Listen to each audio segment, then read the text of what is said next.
Welcome, everybody. I would just want to introduce Sustainable Northwest Wood. We're the host for this meeting for our panel discussion on Meyer Memorial Trust. Just want to welcome everybody. Really glad that you're part of this and part of this sustainable movement to help keep Portland green. We have a really amazing project to feature, and we'll introduce Paul Vanderford with Sustainable Northwest, who's our moderator today. I want to give a big shout out to everyone at Sustainable Building Week and all your efforts to pull together people throughout the city and throughout the country to be more committed to a sustainable way of life. And just want to turn it over to Paul and just welcome everybody. Thanks so much for your patience. This is our very first in-person and hybrid meeting, and so there's a lot of things to learn, and we're glad for your patience. And I hope you enjoy the program. Thank you everyone for joining us this morning. I feel like the trials here are a little bit of a metaphor for how our lives, are embracing learning new challenges and some of the gymnastics we've all been practicing the last 2 years, and what we're asking of our buildings and our wood sourcing. And so in a way, this is a great intro. Thanks again for joining us. We're here to discuss the Meyer Memorial Trust headquarters project and how it embodied community conservation and equity values through the construction and wood product selection processes. I have the privilege to sit on this panel and moderate with well, first I should say that Afton Walsh had a last minute change that couldn't be avoided and isn't going to be able to join us. So I apologize. We originally had 4 of us up here, and there'll be 3 of us this morning. But I think because the process was so integrated, I think we should be able to cover the content that that Afton was going to cover. So instead of introducing everyone and doing less of an ideal job than people could do for themselves, I would like to hand it over to Chandra Robinson of Lever Architects, and then to Jill Fuglister of Meyer Memorial Trust to introduce yourselves and the role that you played in the project before we continue with our agenda. All right, thanks, Paul.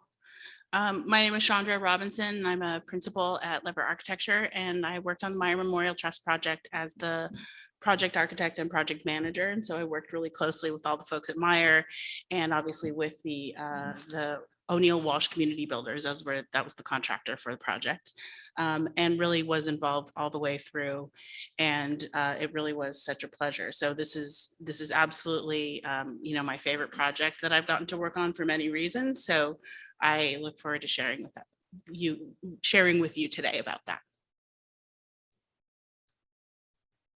All right. Well, good morning, everybody. I'm Jill Fuglister, and I am the Healthy Environment Portfolio Director at Meyer Memorial Trust. And my role really in the project was to partner with Sustainable Northwest and other colleagues at Meyer on a sustainable wood sourcing project that was sort of embedded in the larger headquarters project. But I was also, there was an effort to be pretty inclusive in the design process of all Meyer staff. And so I was also involved in some work groups that we had, one on landscaping, and then just some of the other kind of green, sustainable strategies and conversations that we had internally. Thank you both. My name is Paul Vanderford.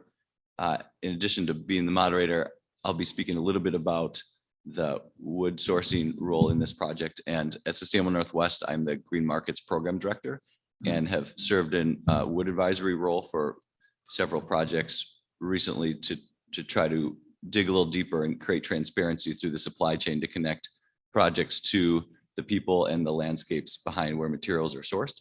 And in doing so, get at some of these deeper community conservation and equity outcomes. So this has, I think, been a passion project for all of us. And what we're hoping to do here with the agenda is break this time we have with you into three parts. The first one to introduce the project at a high level and to bring you on a slide tour, kind of walking tour of the facility. We're sorry we can't host in person, because of the circumstances.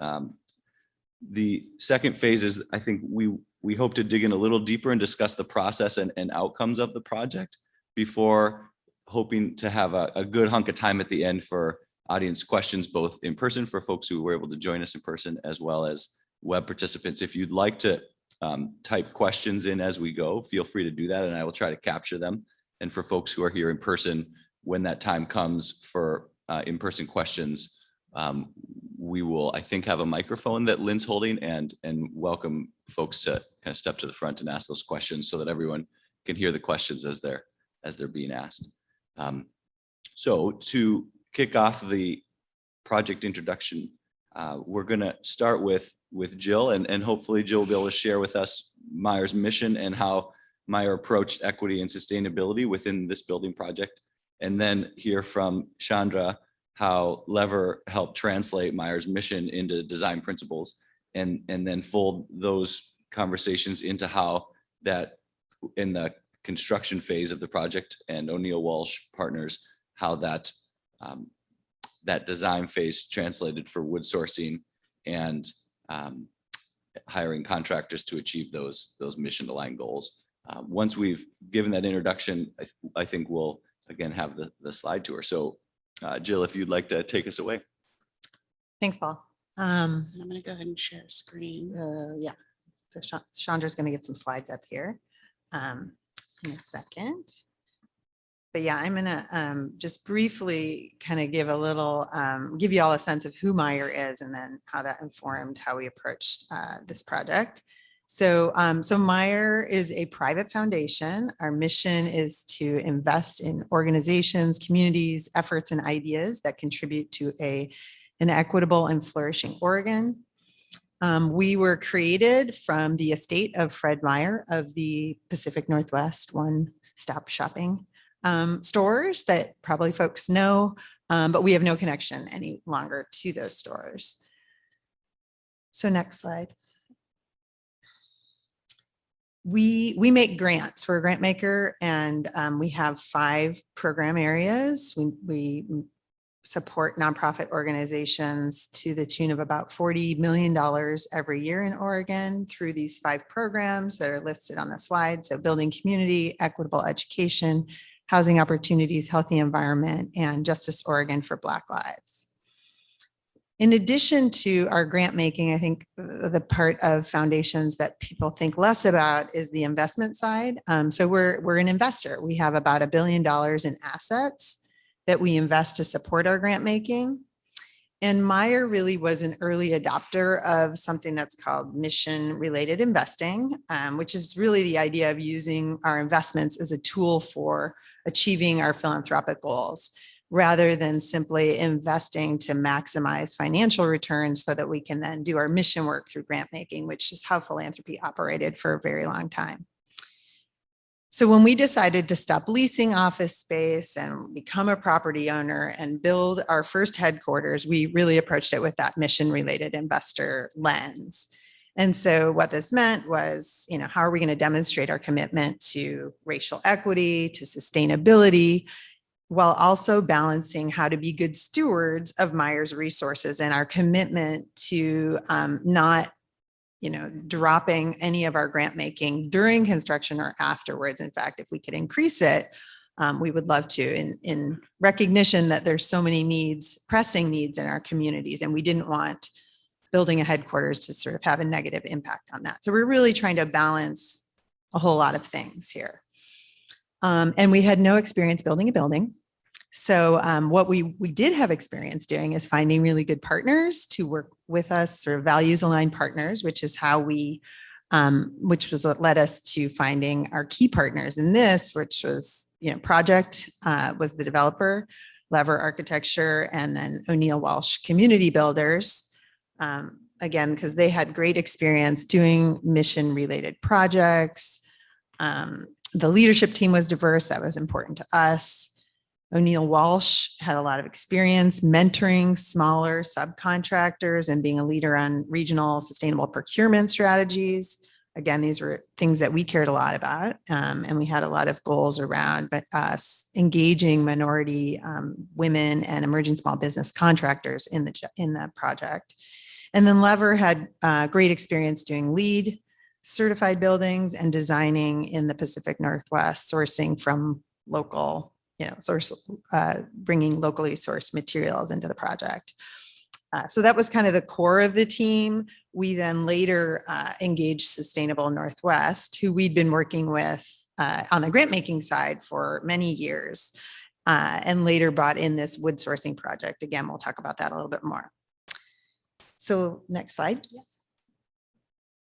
So what did it really mean to bring Meyer's goals related to community equity and conservation into a specific site?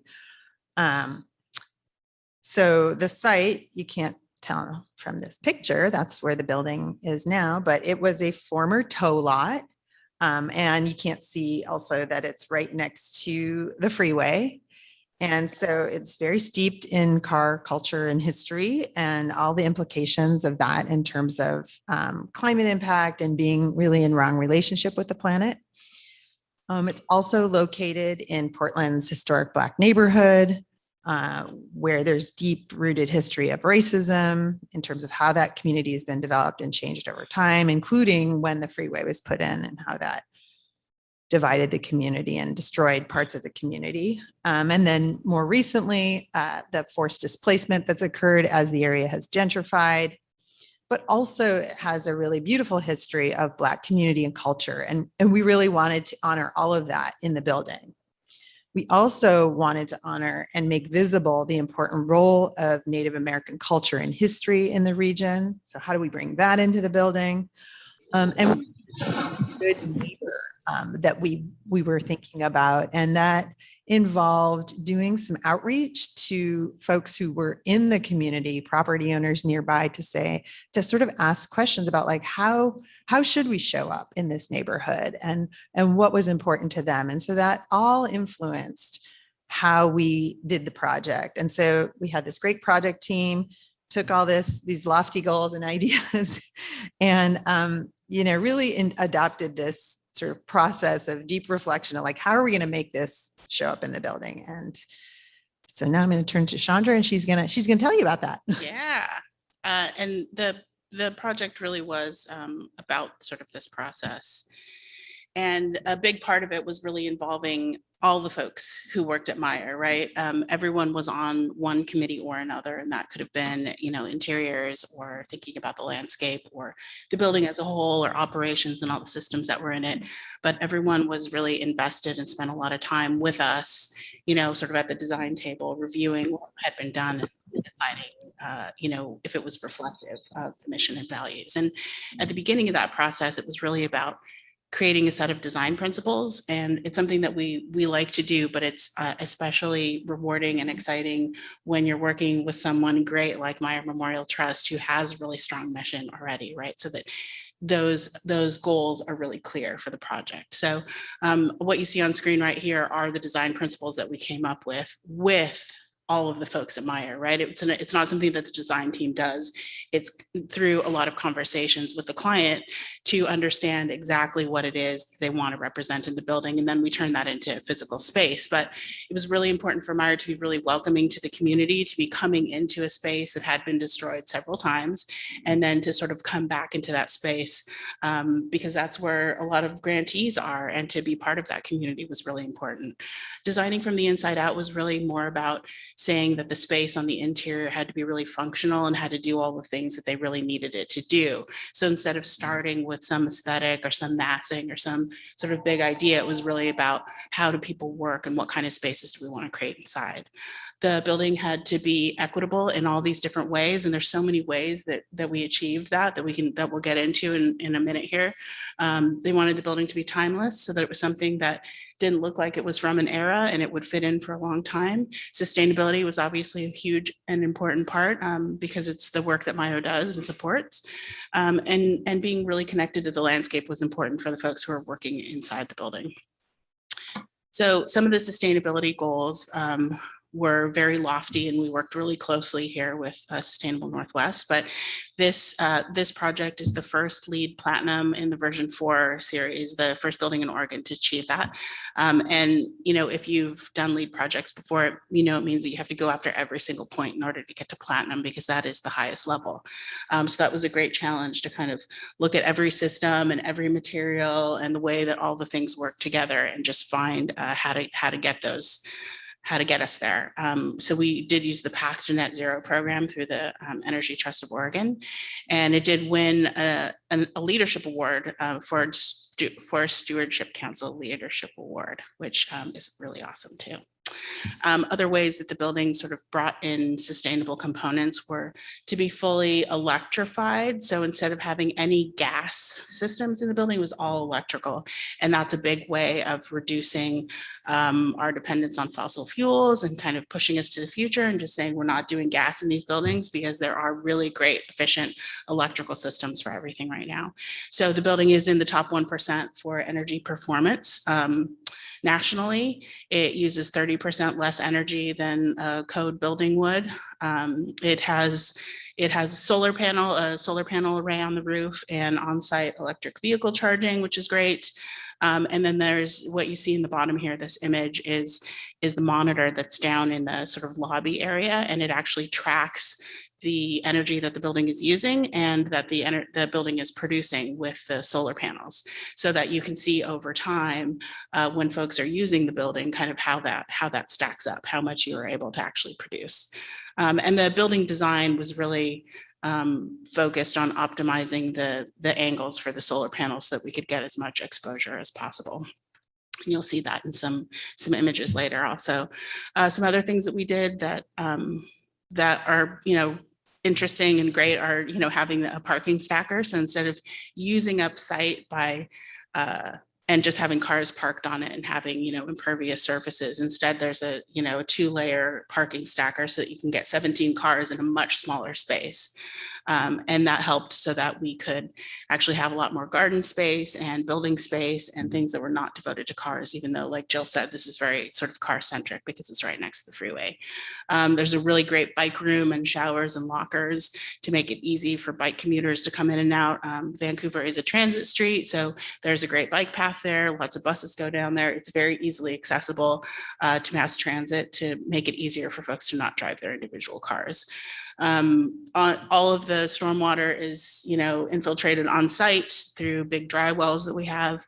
And we have a dedicated outdoor air system that turned out to be really fantastic. And it has sort of a 3-layer filtration system. And, what was really surprising, I think, about it was, over these last 2 years, I guess, the system performed really well. I mean, you remember we had the really terrible fires in the summer, and the city had, such hazardous air, but inside the building, it was really clean. There wasn't dust on anything that kind of came in through the system, because it had this, really excellent filtration. And I think also thinking about COVID, knowing that you have an HVAC system that has all this filtration on it, I think gives you like it makes you feel a little bit better when you're inside, right? Knowing that there's so much filtration happening on there. Thinking about wood, and this was part that Afton was going to talk about, because she and Paul were so ingrained in kind of talking through this. So I'll start talking through, but Paul, if you want to jump in, please do. In working with Meyer, it was really about deciding, thinking again about the mission and the values, what is important to Meyer. And Meyer really supports Oregon and Oregonians and Oregon businesses and innovation here. And so, one of the thoughts there was, yes, we want to source sustainable wood. And there are all these criteria through third-party certification systems that you can understand about forest management and about people who work there, and the product itself and how far it's come from. But it was also important to look at Oregon and what products were available here, right? So that was one of the categories. It was like, we'd prefer to get products here from Oregon or from the Northwest. Less desirable is around the country, and definitely not from overseas, right? So thinking about sustainability in a broader sense of focusing regionally, that automatically is a little bit more sustainable. There's less travel time, and you're supporting regional economies. So thinking about all of these different things, really led us to sort of a specific definition of sustainable wood for this project. And we ended up with 85% of the wood on the project being sustainable. And almost half of that was FSC certified. This again is about the wood product sourcing criteria. So again, prioritizing Oregon, tribal communities, minority women-owned, emerging small businesses, and also looking at FSC certified wood and prioritizing things from Oregon. And by doing that, it really meant that we were able to contract with smaller companies, with minority-owned companies. And so you see here in this list, the 6 minority contractors and 7 small businesses. 3 of the products that were used on the project were actually traced back to the very forest that those products came from, that wood came from. And then a lot of products actually came within 70 miles of the project, so really close. Some products were just from around Salem, and so there was really a lot of effort put into figuring out what all the options were Chandra, for this. if I could add, Please. everything you've said has been spot on, and just to elaborate on the why behind the fact that if you've kind of read through these slides that we've been speaking, that we have named a third-party certification that we were recognizing, but also wanting to go deeper and to say, we aren't going to require one particular path. If somebody's meeting the spirit of what we're trying to do, their forest is achieving some of these goals, or their business is owned by minority, women-owned, or small emerging business, that we were willing to meet people where they were at, and regardless of whether they had certification. And so the relationships became really important, and the transparency back to forest became really important. And third-party certification has its place as a tool, but we felt like there was so much more we wanted to know and understand, so that we could make decisions that had impacts across multiple impact categories. And for example, the Forest Stewardship Council has some measures as it relates to worker health and safety, but you don't know the forest that it came from. You don't know if it's coming from your state. You don't know the size of the business, who owns the business. So there's a lot of questions that I think as we started to approach the vendors and the suppliers to ask what materials they had to offer and what transparencies they were willing to share with us, it really made it clear that some vendors maybe had 3 or 4 different options they could provide the project. And it was just a matter of establishing relationship, talking about what it was we were really after, and then understanding what those cost differences were going to be. And in some instances, it was just a matter of, well, yes, I could buy from that Oregon mill, or I could buy from a mill that is quite a bit further away. And if you want to have that conversation, let's figure out how we do that so that the person's compensated for supporting the project and delivering that outcome. And so I think a lot of these outcomes would not have been possible without that deeper connection. And so, yes, just kind of back to the relationships, back to the fact that we wanted to expand the opportunity for bringing materials in without requiring a particular path. And I think a lot of times people see really tight wood specification as being a risk related to cost. And I think we were able to get around some of that by actually opening that up and saying, let's see how many different opportunities there are here. And let's be flexible to figure out when we're going to say yes to something. And if we get an initial response from a vendor, that we could go and have a conversation and figure out, well, what else is there? Maybe there's another way to work this. And I think the next slide talks about a few of the outcomes that personify what we're talking about.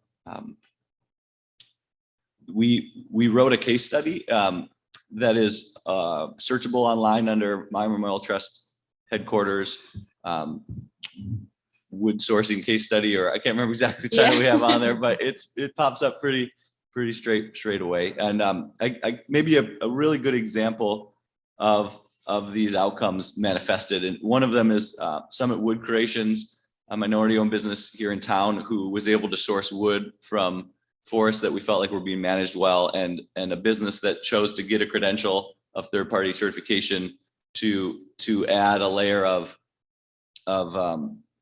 value for the project. And I talked to Raina yesterday, and it sounds like that not only was she really glad to have be a part of this project, but that step forward has also allowed her to have 2 additional contracts in hand now because of being involved in this project and carrying that credential. So this project ended up being to some degree a catalyst for Summit, and Raina was excited to share that. Another example would be, we had material that we were hoping to source for cedar, both for decking and siding, and well, particularly for the siding, and the species that was originally sourced met all of our specifications. But as we dug deeper, we realized there was another option that was in Clackamas County and from a small women-owned business with a forest of origin and information related to that mill, that we could really kind of bring even more to the project by sourcing a tight knot Western red cedar in the case that we ended up going with for the cedar siding versus the original option we were looking at, which was conforming and met our original check boxes. So, you know, just as we form these relationships, and I would be amiss if I didn't mention Xenoforest Products, because they are a wonderful business very close to town here. If anyone ever needs flooring, I highly recommend talking to them. So anyway, if you want to read more, you can read your heart's consent, because the case study is probably some good bedtime material. I think it's like 40 pages long, but it gets into the nitty gritty. So I recommend anyone look at that. And then I'll hand that back. Thanks for letting me just go a little deeper on that. Yeah, no, that's great. I mean, you did all of that work on it, and it's great to hear just a little bit more detail, I think, for folks about how that process happened. And I think, you know, looking at the sourcing of the different materials, it was really great to, you know, it was usually Afton who came to us and said, okay, here's what was in the spec, but here is what Paul and the whole team have found that's, you know, an option that's possible, that's close by, that we know more about. And really it was just a matter of like, can I see a sample, right? And then looking at those 2 and saying, yeah, this looks awesome. Let's use that one. And so I credit the whole team for like doing all of that work and bringing these great options that we could pick from. And I think that just kind of builds on the knowledge that we have now, right? We all on the project know where those things came from. So then on next projects, we're able to make those choices right away and put them into the spec. So I think that's really great.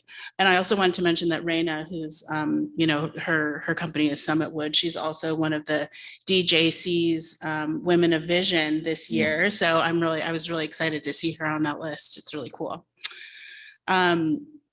I think that sustainability and what we're talking about with, you know, finding different sources and making a new definition of sustainable wood, where we're opening it up a little bit more, like Paul said, being flexible and not requiring one specific certification, also goes into equity, right? Those 2 things are really tied together. It means that there are smaller businesses, there are other businesses that are now eligible and can be successful in bidding on a project if we open up those specs a little bit more and really figure out what are the things that are barriers to people, and getting a great result with this, you know, the amount of sustainable wood we have on the project, I think is, you know, if you look at that, then you can say, oh, well, yes, I can sort of loosen up my specs a little bit without worrying that I'm not going to get the quality that I'm expecting. You just have to be specific in those specifications, right?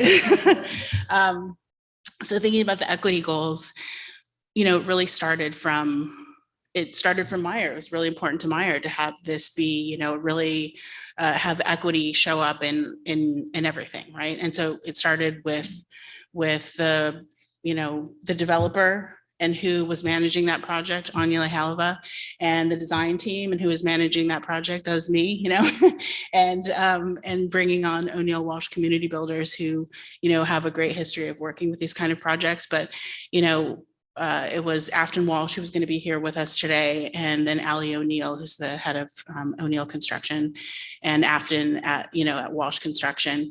And so it was really cool to start this project and to be in a room with all of the project managers across the board, and all of us were women, and, you know, half women of color. And that was a really cool thing to be a part of, to be like, oh yeah, we're starting this. That means, like, you know, if there's all women at the table and people of color, we're really paying attention to that all the way through the project, right? All the way down. And so making sure that we're really thinking about all the consultants that we brought on board, and O'Neill Walsh community builders really working hard to reach out into the community to connect with people and make sure that lots of smaller minority and women-owned businesses knew that they should bid on the project, even if they thought like, oh, that's like a little bigger than I'm normally bidding for, or the scale of the project is bigger, or the level of finish is a little bit different. So to encourage those folks to actually bid on the project and to try and get involved so that we would have a higher percentage and be able to, work with folks like Raina.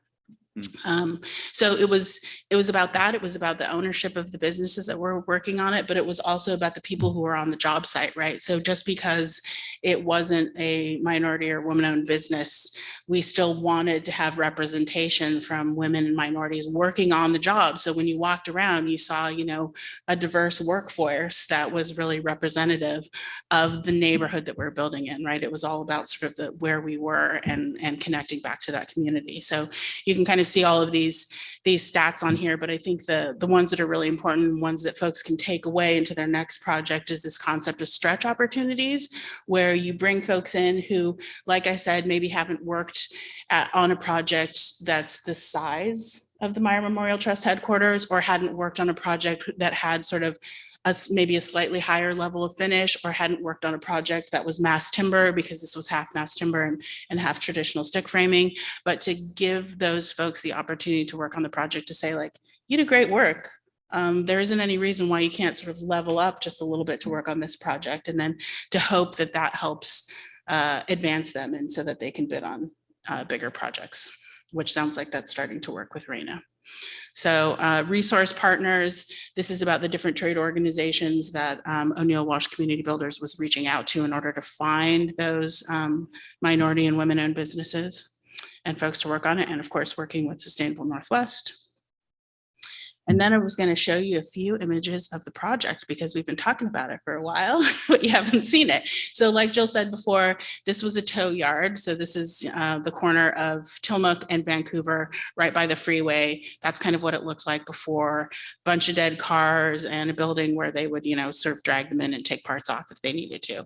It had been there for a long time. And, this used to be a neighborhood, right, with houses and, kids on the street. And because the freeway came through, sort of the character of the neighborhood on either side changed a lot. And so this is kind of what is sprinkled out throughout there right now. And this is the new buildings. This is looking at it from Vancouver. But again, going back to those design principles, creating this big front porch and having a really transparent ground floor that was sort of shallow, so you could really see all the activity inside, was a way to be welcoming to the community, right? All the other buildings are pushed right up to the property line, to the street edge, essentially. And we intentionally wanted to push back to make a little bit of space for pedestrians and people waiting for the bus, and just sort of some activity to kind of happen in there. Even though it's private property, it's sort of treated a little bit like a public amenity. So again, looking into that space, it's very shallow. So all of the activity that's kind of pushed into this, what we call the pre-function space, because it's near the event space, is really visible from the street. This is the welcome room. Again, this is about being welcoming to the community. KS Mocha is an art curation program through a middle school, and they're actually selecting the art that goes into this space. This is looking back towards that entry, and you'll start to see this is the Center for Great Purposes. This is the mass plywood stair just before you get there. And then this is inside that event space, right? So this is using a humble material in a really nice way that creates sort of this warmth. It's wood. You're looking out onto the city and you're looking out into a garden. So it's a really beautiful event space that could be used for a lot of different things, including community events in the future, whenever those kind of things happen again. All hands meetings for all the folks to be together in one space at Meyer when they're able to do that again. And this is the view that was the tow yard view, right? Where you saw those dead cars, and now it's this beautiful garden that's all native plantings and has an educational component where there's just some plants identified so that you can see how they've been used in the past throughout Oregon, kind of forever. And then thinking again about equity in spaces, up through the building, there are all these really beautiful spaces that are for all the staff, right? So the views, the access to daylight and views in these great spaces are for everyone. They're not for executives like you might find in a corporation. It's just space for everyone to be in. And if you kind of look at these, some things that we thought about were making enough space so that people with different levels of mobility had different kinds of chairs that were comfortable. Maybe you need arms to get yourself out of. Maybe you don't like arms because your body is bigger and it's too pinchy. Maybe you need to push the table away from you.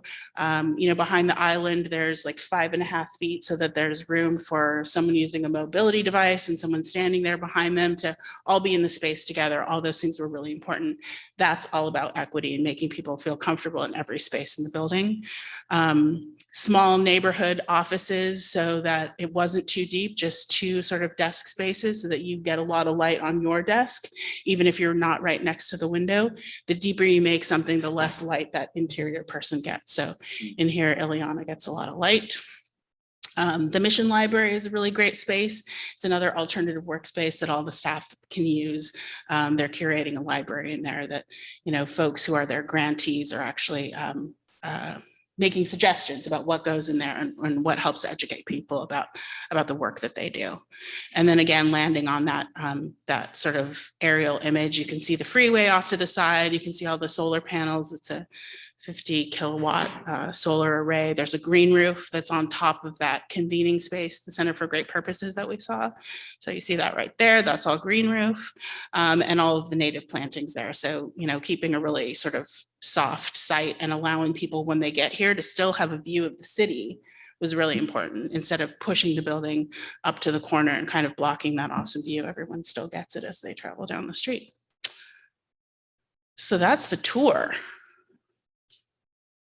There's a lot of slides, but sorry, I could talk forever about Meyer. There's a lot to share.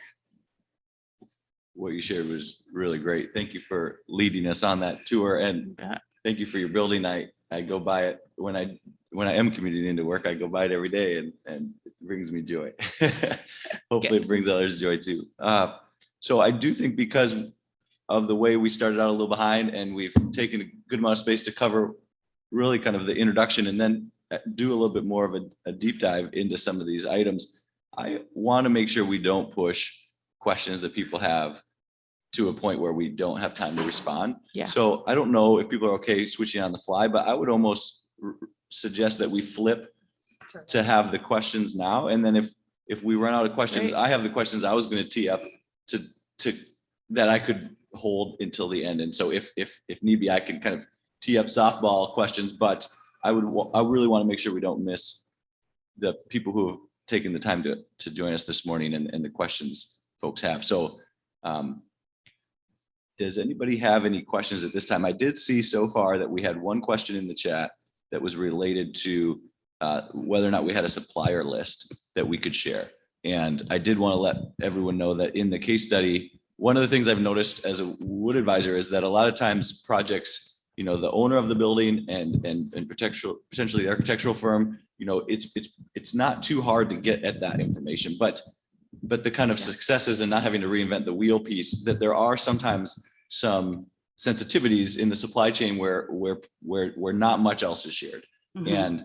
And in the kind of spirit of sharing and learning from one another, I think it's very actually unusual.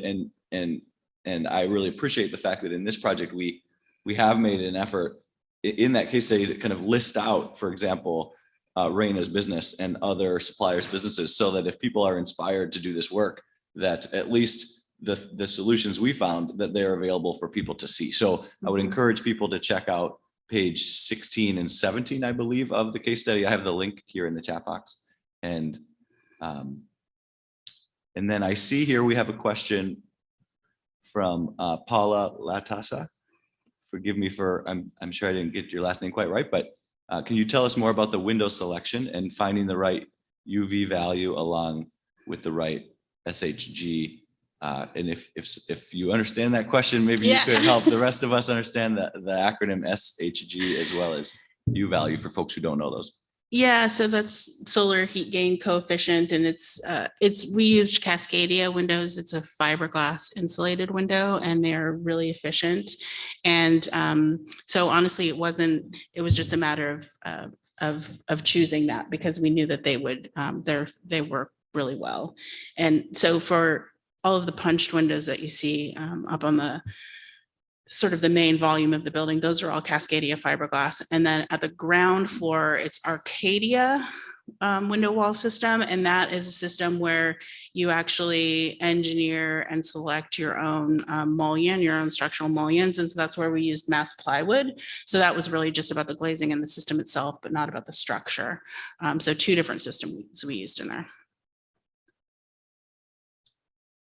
As we're waiting for questions to come in, I'll pitch one of my softballs Sure. here. And if folks have other questions they want to ask as we go, please drop them in.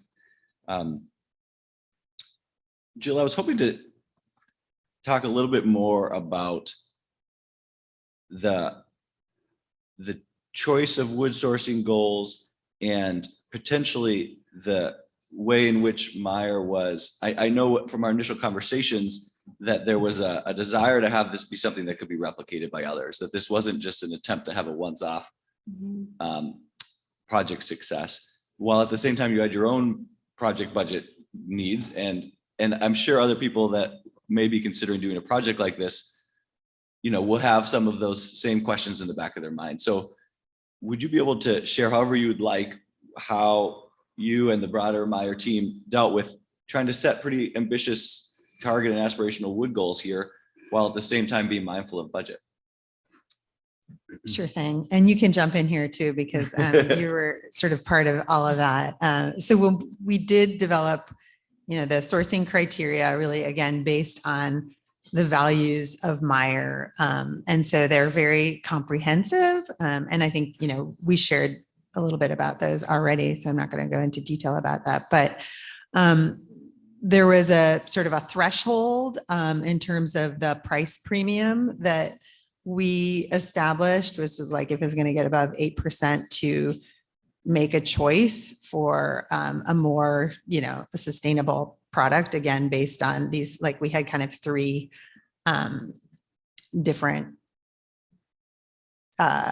what do I want to say? Three different sort of Levels. levels. Thank you. Yeah. Levels where, we knew the source forest, where we didn't know the source forest. And then it's like, it doesn't really meet our goals. But if we could get it into those first two categories without kind of exceeding this 8% price premium for moving into finding a product that fit in those two levels, then we just go ahead. But if there was a bigger premium, that would sort of be like a pause. And then the project team kind of notified us and said, okay, what do you want to do? Essentially. And so we literally sat down and just went through where can we, again, have the most impact? That was kind of the lens that we looked through, while also being mindful of what Paul just said, how do we make this replicable? How do we also be mindful of the stewardship goals that we had around resources and not negatively impacting in any way the resourcing that we typically do every year through our grant making? So sort of balancing all of that. And at the end of the day, the price premium was actually pretty modest to get as much as we did out of the sustainable, to meet those sustainable wood criteria.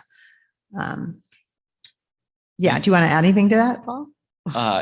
Sure. I think one of the things that is always a challenge with the project, and I'm not the person here that knows this best, but that you don't always have all the information in front of you at the same time. So in some instances, you could look and say, okay, I know that there's this price point where if I say yes, I'm going to achieve this outcome, but you don't know how does that compare to a choice I'm going to have to make down the line. And so we did a little bit of an assessment to look at what we thought was going to be low hanging fruit in terms of kind of a green light, yellow light, red light scenario, and things that we knew were going to come in.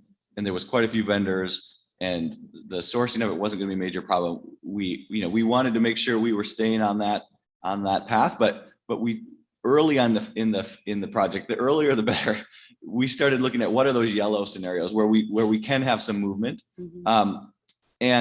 And we started trying to figure out, what in that space can we achieve? And so if we had a project partner who was really interested in working with us, but maybe didn't quite know which source material option was going to meet our needs, or there was a few different options as there was a conversation needed, we really tried to go out and have those conversations really early so that we could start understanding, across 14 different wood items we were looking at, which items were going to be things we could say yes to, and which items were going to get us for the least kind of cost, the greatest outcomes.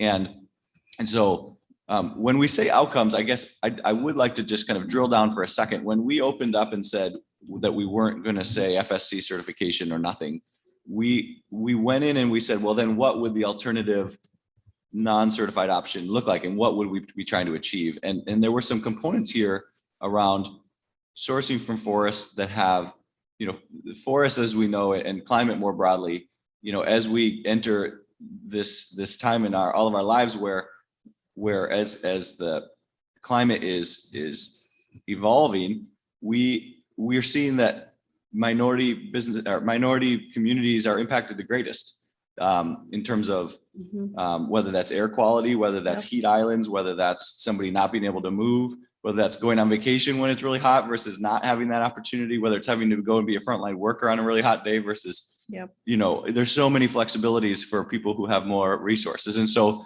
some of these issues became cross-cutting. And, can we have forests that are managed for increased stream flow, increased moisture, reduced fire risk? Can we have forests that are managed where the workers' health is taken into consideration? And so the more relationship you have and the more where your wood is coming from in terms of the forest landscapes and the people, the more you could solve for some of those things. And so I did just want to kind of for a moment say, we didn't just say, if you're not FSC certified, but you want to tell us you're doing a good job. I mean, to be honest, everyone who owns forest land is passionate about that forest land. Nobody is out there intentionally doing anything wrong. And so I think it was important for us to have what does that other look like? And to have enough knowledge to really stand behind that. And I think that's what allowed us to go from the 49% FSC certified wood to the 89% conformant material. So I feel like that's worth mentioning. And then there was a second cutoff, which was if something was a premium over 20 or 25%, we really started to question, is there a better place to put that money? And then the second piece is when you're asking people to do unusual things, there's more risk on their side. They're limiting where they can buy their material. Maybe the timeline for sourcing a particular wood fiber shrinks. And so we were trying to say, how can we signal flexibility to our partners so that they don't have to build in extra cost to deal with that risk factor? And so I think getting ahead of it by talking early, giving people a lot of time to find the solution you're asking them for, ended up being a major reason why we were able to keep those premiums small.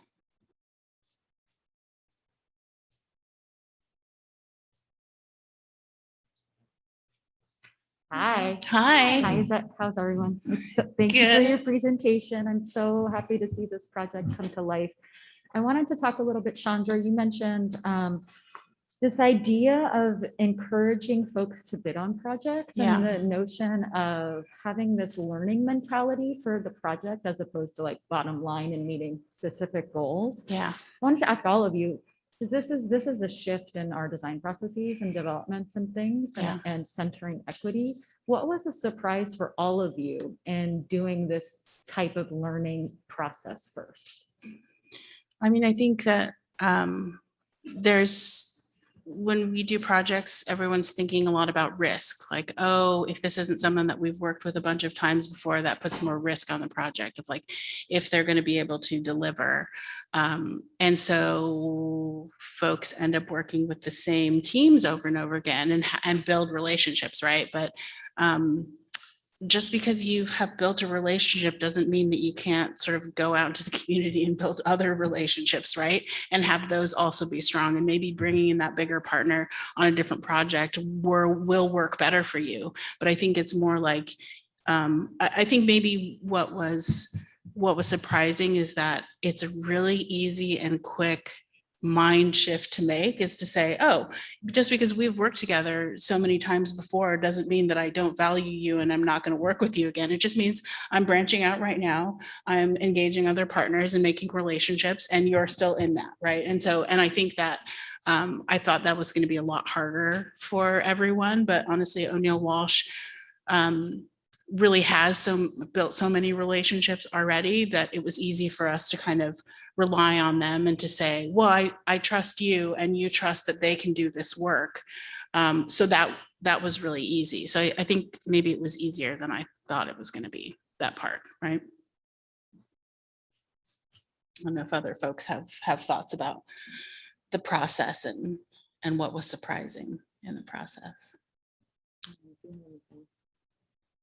I wasn't really in that level of the project, so I can't really speak much to that, but just to offer kind of in connection with what Chandra said about the risk part, I think, oops, maybe I can take this off. I don't know if that's better. As a mission focused organization, like part of the risk for Meyer is to be out of sync with that mission and developing something that, doesn't reflect our values. And so that creates a level of space, I think, to some degree, and also, a drive to really say, okay, how are we going to get there? And so, relationship building, that Chandra just spoke about was really, was going to be key to be able to get to that vision in terms of really embodying the mission and values of Meyer in a building, and mitigating against the risk of not doing something that was mission driven. Yeah.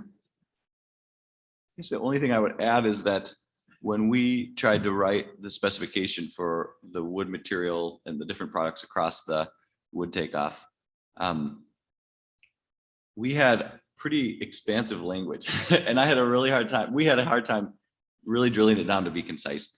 And I think sometimes that scares people when you come at them with a lot of language in terms of we would like this, or this. That's inherently a bit scary. And what I think what I've learned and what I was surprised at is how open people are. If instead of coming at them with the prescriptive language, to come at them to just say, we're really interested in buying material that's local from businesses like yours. Can you share with us more about what types of vendors you're connected with and where they get their materials, so that people can come forward with their own thoughts, and you don't necessarily need to say what they're coming forward with is good or bad. It's more information that you then have to figure out, oh, right, they are offering offhand this option that is fully conformant. Yeah. There are a lot of vendors that source from small family forest owners or tribally managed forest lands.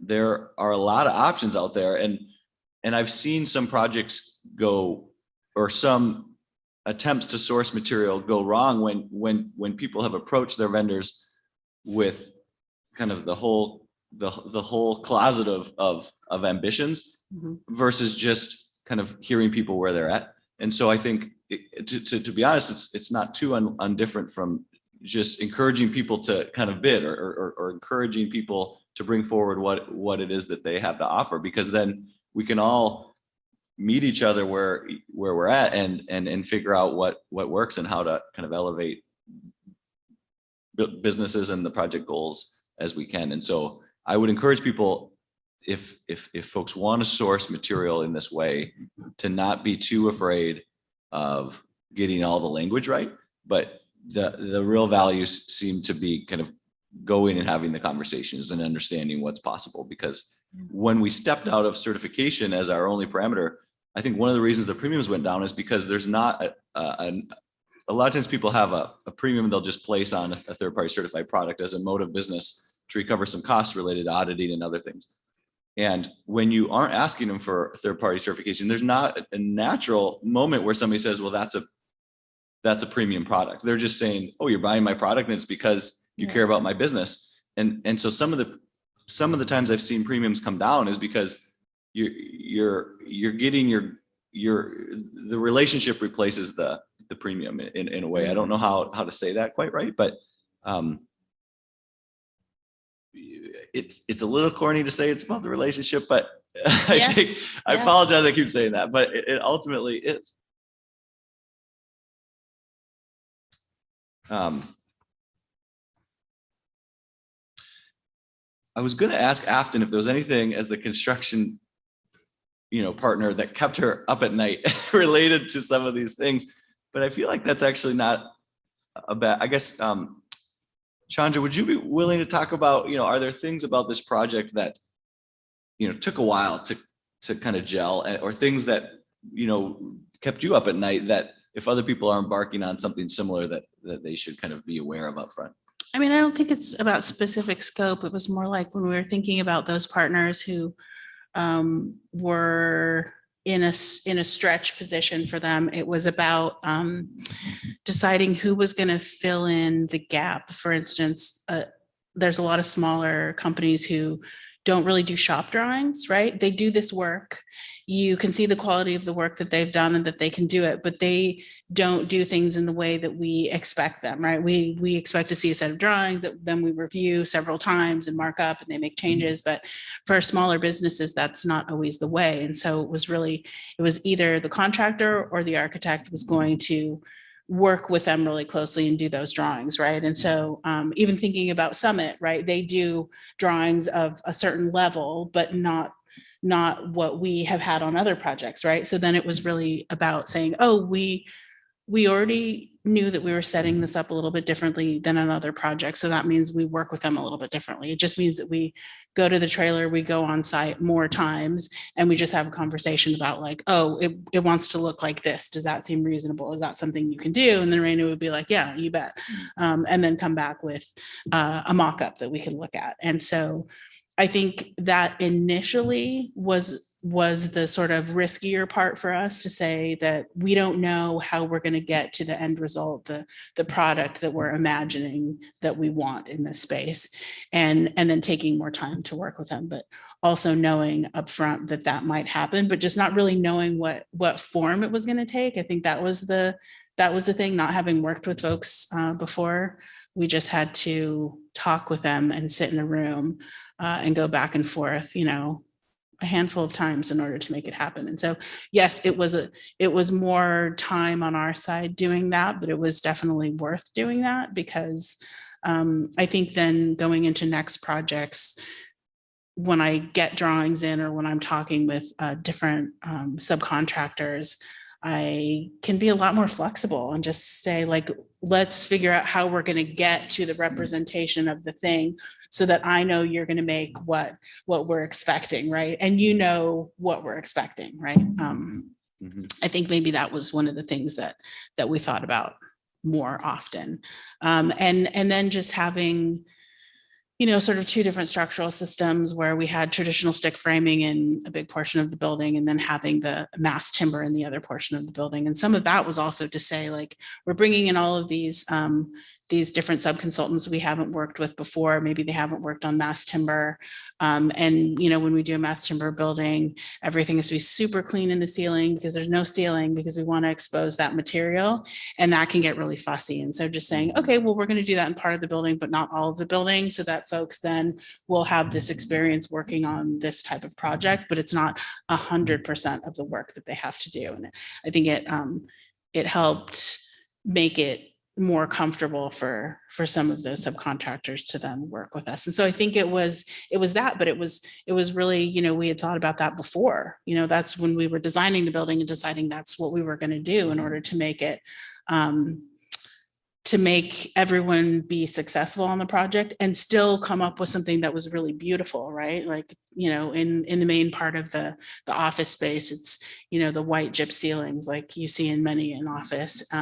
But it's a really nice look. There's so much light in there because of that. And then we still did the mass timber in the convening space. So it was really thinking way ahead in the actual design itself that I think took some of that risk out because we were already thinking about how we were going to work with those partners. But then the risk came back when we were like, oh, but we don't really know how we're going to work with those partners because we haven't met them before and we don't know them. So I don't know.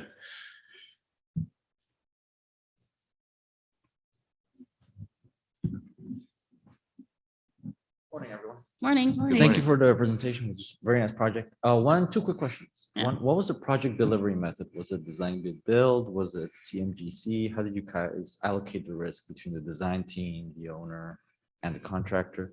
And the second one is also going back to the wood sourcing. How early in the design process did you start searching out suppliers? Was it part of schematic design, part of design development? How early in your thinking do you start thinking? Well, you guys were aware that you were going to try to find all these wood suppliers and everything, but when do you get quantity, stuff like that? I think as far as the quantity and procurement, that happens way later, and that would be a great question for Afton, who is not here. Knowing what our structural system was going to be, that happens early on. That's really happening in SD if we're deciding if it's going to be a mass timber building or something else. And so the contractor is not necessarily searching out suppliers for all those things unless it's a very specific material. And for this one, we wanted to use mass plywood. So that's a good example of something that we had decided somewhat early on. We thought of other mass timber products. It could have been CLT or something.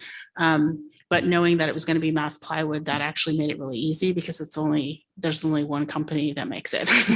So it wasn't really about, it was really just about like, oh, how much are we going to need? How long would that take, for them to produce for us? And then I think the first question was our delivery method. It was, CMGC, the contractor was on before we were, like they were in conversations. And so it was just, it was very collaborative in that, they took a look at drawings and sort of, as they always do in schematic design, right? Like what's in there, start thinking about pricing and about where those things are coming from, because that's what they do. That's what the contractors do. They figure out, where they're going to get all those things in the market. And it's really about, I think the early estimates are usually, at least half in-house, just figuring out what the market is doing. And then as we get farther along, it's all going out to the market. So they're actually asking subcontractors, this is the project, how much is that really going to cost? So that goes on very early, end of SD is when that's happening. Sounds good. Thank you very much. Yeah. If it's okay, I might add that the later in the design process you start, it winnows down the options for which vendors you're going to select to what was mentioned. And then the timeline, if you're getting involved with mills, back to the point where you're actually working with them to figure out where their logs are coming from, which we did not get quite that deep. But if you start getting involved in projects that are at a scale where that is part of what you're doing, then I think you do want to make sure, 8 months, 12 months before you actually need any delivery of material at a very minimum, because to take a tree that's standing and to bring it into a mill and to cut it and to kiln dry it and to, fabricate it into a, value added product, those windows of time get really tight, even with that 8 or 12 months. And so I would say if those ambitions are part of your project, you really want to get involved early, even if you're in the construction phase. If you can build out, as much time as possible to engage with those fabricators. And then the second thing is, if you are really trying to target, let's say, sourcing material from a tribal community or sourcing material from a particular, restoration project or landowner, then you do have to have some information in mind in terms of, well, the products that are coming off of those landscapes are these products, and we're going to design with that intention in mind. And so just depending on the project and the time frame, you start moving through some of those decisions and locking in certain projects and certain vendors as you move along. And so those are things to consider, not necessarily one better than the other. It's just every project's going to have its timeframes and limits. Yeah. Can I just add one little thing, which is, I just don't know if it's clear, if we said this already, that the wood sourcing project came in a little bit later than, the decision about the mass plywood had already been made. And then, I can't remember exactly how much longer afterwards this idea emerged. And so, I would advocate, like, if you want to do this and have it included in your project, like start even earlier, before making any decisions about the wood. Yeah, because that was all happening really through construction, right? It was really like okay, well, when do we need this material on site in order to do the work? Yeah. And then, finding out all the information and making the decisions and like getting a few samples. But that was all happening, while the site work was happening, right? So yeah, it could happen earlier, if you know that that's what you want to do, but it was just like We it all didn't came know. together Yeah. later in, and it was great to spend that time doing it. So yeah. And it worked out great. Yeah. Ryan, you had a question for us? Yeah, Ryan, Temple Sustainable Northwest Wood. Continuing on the wood theme, you guys have talked about this notion of conformant wood.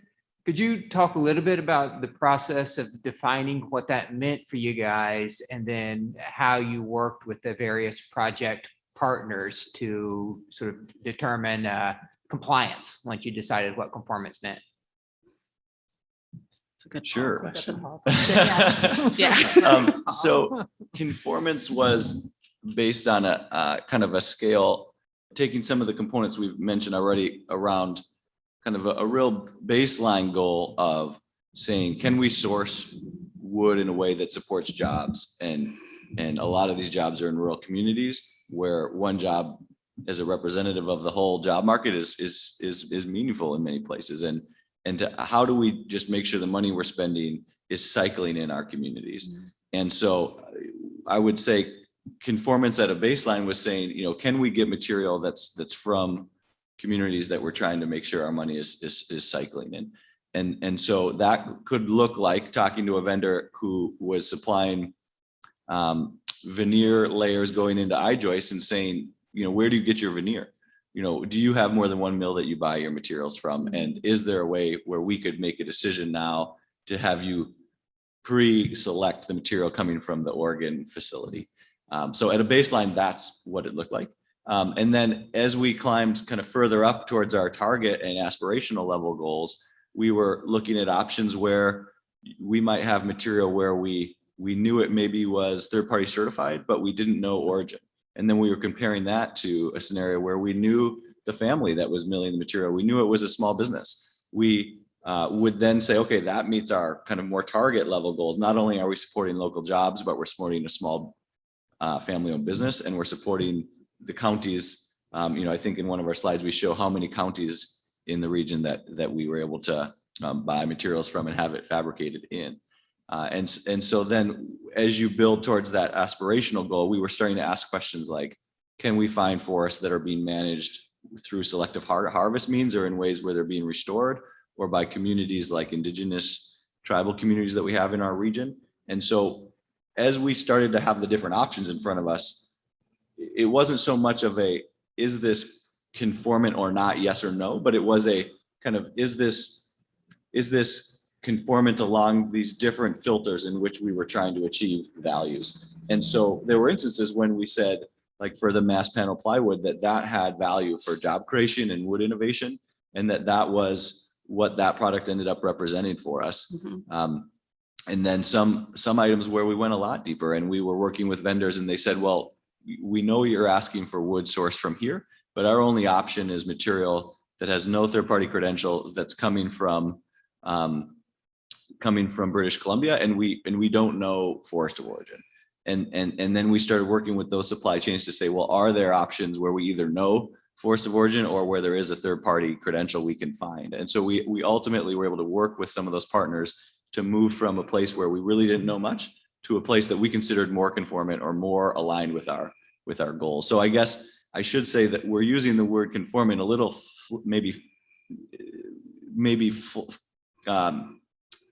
it was more about how do we kind of move the options that we have in front of us towards greatest impact, and that there was a sliding scale or a spectrum in that case, and that we found actually a very enriching part of the experience and relationship. So yeah, thank you for that question, and sorry we didn't clarify that sooner. We have pretty clear definition of what our prescriptive language was in the case study, so people who are interested can see that. And then we also have the yellow light, red light, green light kind of table that we assumed at the beginning of the project also as an appendix. We did have a question come in here, or did anyone else want to follow up on what we were sharing there for Ryan? That's great. This question I think is a good one. It was one of the softball questions I was also it's aligned with, which is we're talking about premium as it relates to financial premiums. But, as people are absorbing that, a lot of this is about time, and a lot of this is about relationship, which is another type of a premium, a time premium. And so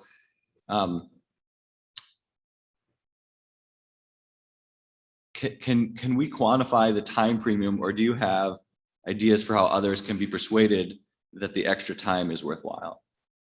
Is what the question is.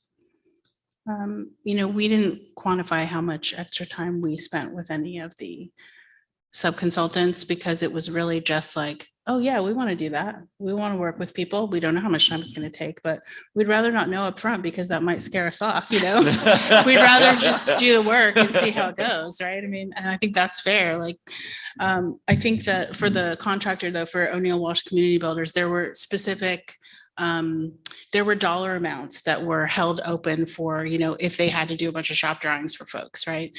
Just having that backup for this, whole process that we made, saying that that was already included in there. And so I think that time premium was accounted for.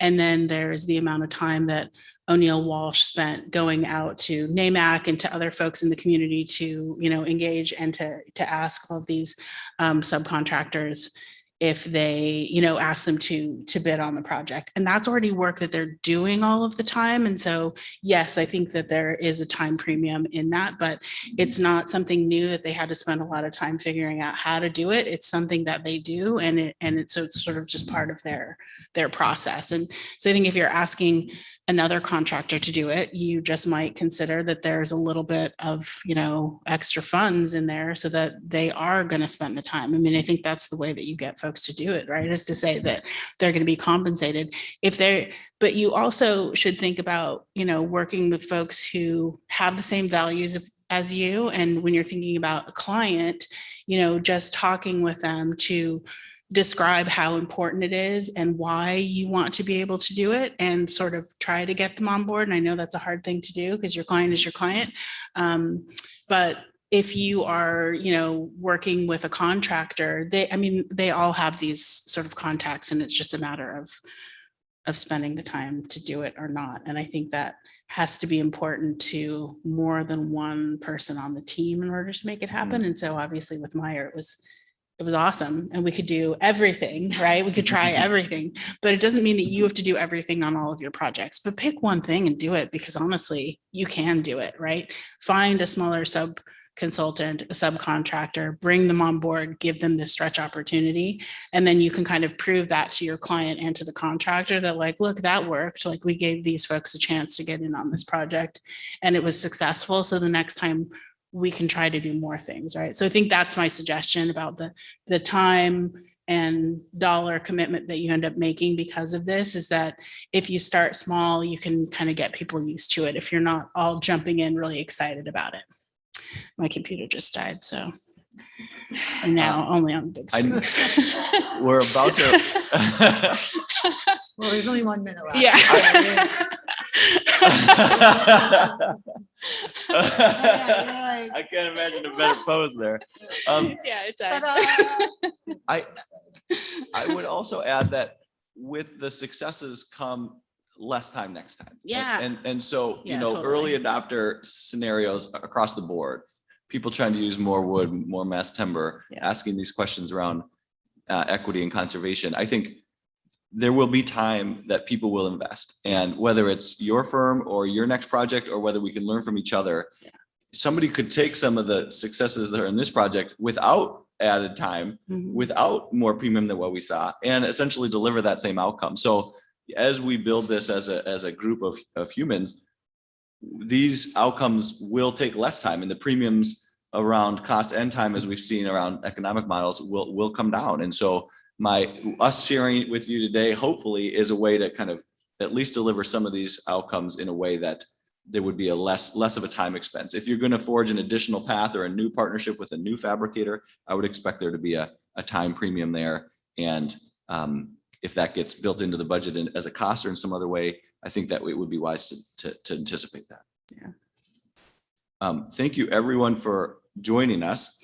We've hit the 9:30 mark, and I really, it's an honor to be on this panel with both of you. And to have been part of this project. Thank you for hosting us, Sustainable Northwest Wood.